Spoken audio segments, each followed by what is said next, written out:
Make no mistake, allowing taxes to go up on all Americans would have raised taxes by $3,000 for a typical American family, and that could cost our economy well over 1 million jobs. At the same time, I'm not about to add $700 billion to our deficit by allowing a permanent extension of the tax cuts for the wealthiest Americans.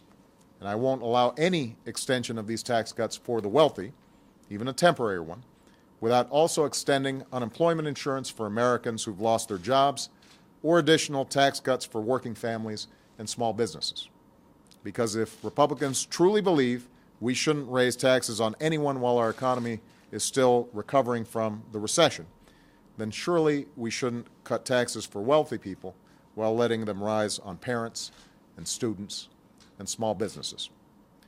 As a result, we have arrived at a framework for a bipartisan agreement. For the next 2 years, every American family will keep their tax cuts. Not just the Bush tax cuts, but those that have been put in place over the last couple of years that are helping parents and students and other folks manage their bills. In exchange for a temporary extension of the tax cuts for the wealthiest Americans, we will be able to protect key tax cuts for working families. The Earned Income Tax Credit that helps families climb out of poverty. The Child Tax Credit that makes sure families don't see their taxes jump up to $1,000 for every child. And the American Opportunity Tax Credit that ensures over 8 million students and their families don't suddenly see the cost of college shooting up. These are the tax cuts for some of the folks who've been hit hardest by this recession. And it would be simply unacceptable if their taxes went up while everybody else's stayed the same. Now, under this agreement, unemployment insurance will also be extended for another 13 months, which will be welcome relief for 2 million Americans who are facing the prospect of having this lifeline yanked away from them right in the middle of the holiday season.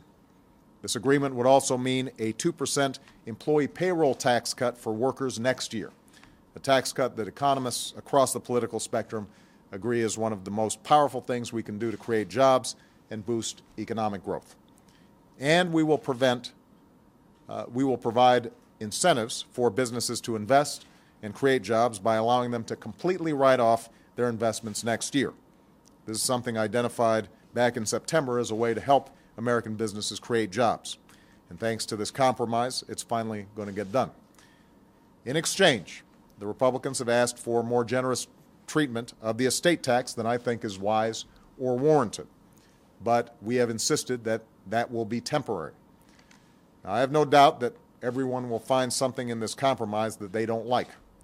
In fact, there are things in here that I don't like, namely the extension of the tax cuts for the wealthiest Americans and the wealthiest estates.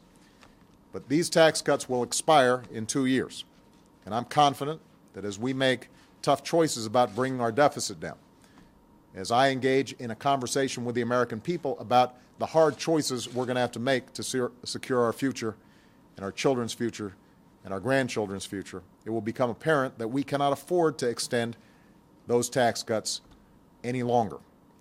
As for now, I believe this bipartisan plan is the right thing to do. It's the right thing to do for jobs. It's the right thing to do for the middle class. It is the right thing to do for business, and it's the right thing to do for our economy. It offers us an opportunity that we need to seize. It's not perfect, but this compromise is an essential step on the road to recovery. It will stop middle-class taxes from going up. It'll spur our private sector to create millions of new jobs and add momentum that our economy badly needs. Building on that momentum is what I'm focused on. It's what members of Congress should be focused on. And I'm looking forward to working with members of both parties in the coming days to see to it that we get this done before everyone leaves town for the holiday season. We cannot allow this moment to pass.